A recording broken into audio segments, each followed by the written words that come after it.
আসসালামু আলাইকুম। Bangladesh model city পক্ষ হতে আপনাদের স্বপ্ন বাস্তবায়নে আপনাদের সাথেই আছি আমি Mohammad Swapan Ali, sensor marketing officer. স্বপ্নগুলো সত্যিই স্বপ্ন নয়, সব বাস্তব হোক আপনার বাস্তবতায়।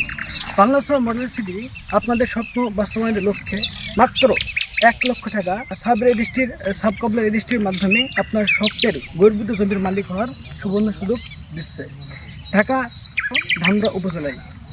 সেই সাথে থাকছে সুদবিহীন সহজ কিস্তিতে এক শেয়ারে 100 জমির মালিক ও আনুমানিক 1000 বর্গ ফিটের একটি ফ্ল্যাটের মালিক হওয়ার গর্বিত সুযোগ, এবং আরও থাকছে এককালীন বিনিয়োগে সুদমুক্ত ও হালাল উপার্জনের সুবর্ণ সুযোগ। তাই এই সুবর্ণ সুযোগ হাতছাড়া হবার আগেই আজই যোগাযোগ করুন আপনার স্বপ্নের আবাসন প্রকল্পের বাংলাদেশ মডেল সিটিতে। ধন্যবাদ।